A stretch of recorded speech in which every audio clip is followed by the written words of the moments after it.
मैं एक बात बिल्कुल साफ बोलना चाहता हूँ। ये इंडिया वर्सेस साउथ अफ्रीका का फोर्थ टी20 सिर्फ एक मैच नहीं है। ये एक टेस्ट है टीम इंडिया की सोच का, डिसीजन मेकिंग का और सबसे इंपॉर्टेंट सिलेक्शन ऑनेस्टी का। और ऑनेस्टली बोलूँ तो मुझे ये टीम कॉन्फिडेंस नहीं, थोड़ी सी कंफ्यूज्ड लग रही है। कल अगर इंडिया जीत भी जाती है ना तो भी कुछ सवाल रहेंगे, और अगर हार गई तो फिर ये सवाल चीख चीख के पूछे जाएंगे। इंडिया 2-1 से आगे हैं, फोर्थ टी20 जीतो और सीरीज वही खत्म। पेपर पे प्रेशर साउथ अफ्रीका पे है, लेकिन मुझे लगता है रियल प्रेशर इंडिया के ड्रेसिंग रूम में है। क्योंकि जब टीम सेटल्ड होती है ना तो बैटिंग ऑर्डर फिक्स होता है, रोल्स क्लियर होते हैं और डिबेट्स कम होती हैं। लेकिन यहाँ हर मैच के साथ नया एक्सपेरिमेंट। अब अक्सर पटेल को आउट करके उनकी जगह पे शहबाज अहमद को लिया है। मैंने भी मैच देखे हैं, मुझे तो कहीं भी अक्षर पटेल बीमार नजर नहीं आए। आपको लगे थे क्या? तो सवाल सिंपल है, अगर सब सही चल रहा है तो इतने बदलाव क्यों? लखनऊ का एकाना स्टेडियम फ्लैशी नहीं है। ये ग्राउंड दिमाग टेस्ट करता है, मसल नहीं। यहाँ पिच स्लो है, बाउंस भी लो है और ओवर स्मार्ट बैटिंग का रिजल्ट अक्सर विकेट होता है।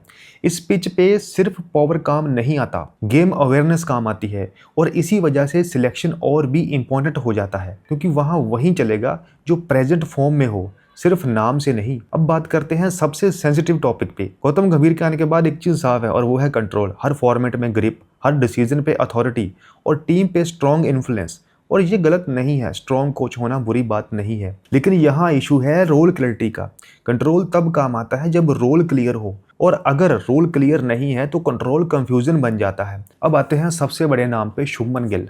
टैलेंट है नो डाउट, लेकिन टी20 सिर्फ क्लास का गेम नहीं होता, ये इम्पैक्ट का फॉर्मेट है। सीरीज के 3 मैचेस में सिर्फ 32 रन्स, एवरेज लगभग 10, फिर भी ओपनिंग कंटिन्यू। यह मैं गिल को ब्लेम नहीं कर रहा, मैं सिर्फ सिस्टम को क्वेश्चन कर रहा हूँ। क्योंकि जब रन नहीं आ रहे तो इंटेंट आउटपुट नहीं दिख रहा, तो फिर सिर्फ पोटेंशियल पे कितने दिन खेलोगे? ये सवाल गिल के लिए नहीं है, ये टीम मैनेजमेंट के लिए है। संजू सैमसन का स्ट्राइक रेट 170, स्पिन के अगेंस्ट कॉन्फिडेंस और लखनऊ जैसे वेन्यू पर प्रूवन रिकॉर्ड, फिर भी बेंच पे बैठे हैं। और ये पहली बार नहीं है संजू के साथ, ये पुराना पैटर्न है। जब भी वो रिदम पकड़ता है या तो रोल चेंज हो जाता है या फिर बेंच मिल जाती है। तो मैं पूछता हूँ, टीम परफॉर्मेंस पे बनती है या कंफर्ट पे? क्योंकि अगर परफॉर्मेंस रिवॉर्ड नहीं होती तो ड्रेसिंग रूम का मैसेज क्लियर होता, रन से ज्यादा रेपुटेशन मैटर करती। सूर्य कुमार यादव को ले लो, अनरियर बैटर हैं, इसमें कोई डिबेट नहीं, लेकिन कैप्टन गिरी अलग प्रेशर लाती है। सूर्य कुमार के ये लफ्ज थे कि I am not out of form, I am just out of runs. भाई, मैच में आउट ऑफ रन्स को ही आउट ऑफ फॉर्म बोलते हैं। और जब आप कैप्टन हो तो सिर्फ इंटेंट नहीं, रिस्पॉन्सिबिलिटी भी चाहिए। इस सब केओस से बीच अगर कोई स्टेबिलिटी ला रहा है तो वो है तिलक वर्मा। प्रेशर में रन ला रहे हैं और रोल भी क्लियर है। हार्दिक पांड्या भी अपना रोल समझ रहे हैं, फिनिशर प्लस एक्स्ट्रा बॉलर। ये दोनों एग्जाम्पल हैं कि जब रोल क्लियर होता है तो परफॉर्मेंस आती है। साउथ अफ्रीका को भी लाइटली लेना गलती होगी। दे कॉक, माकम, जेनसन, इनकी एक पार्टनरशिप और मैच हाथ से निकल सकता है। अगर इंडिया सिलेक्शन में गलती करता है तो मिडिल ओवर्स में डिसिप्लिन लॉस करता है तो साउथ अफ्रीका जरूर पनिश करेगी।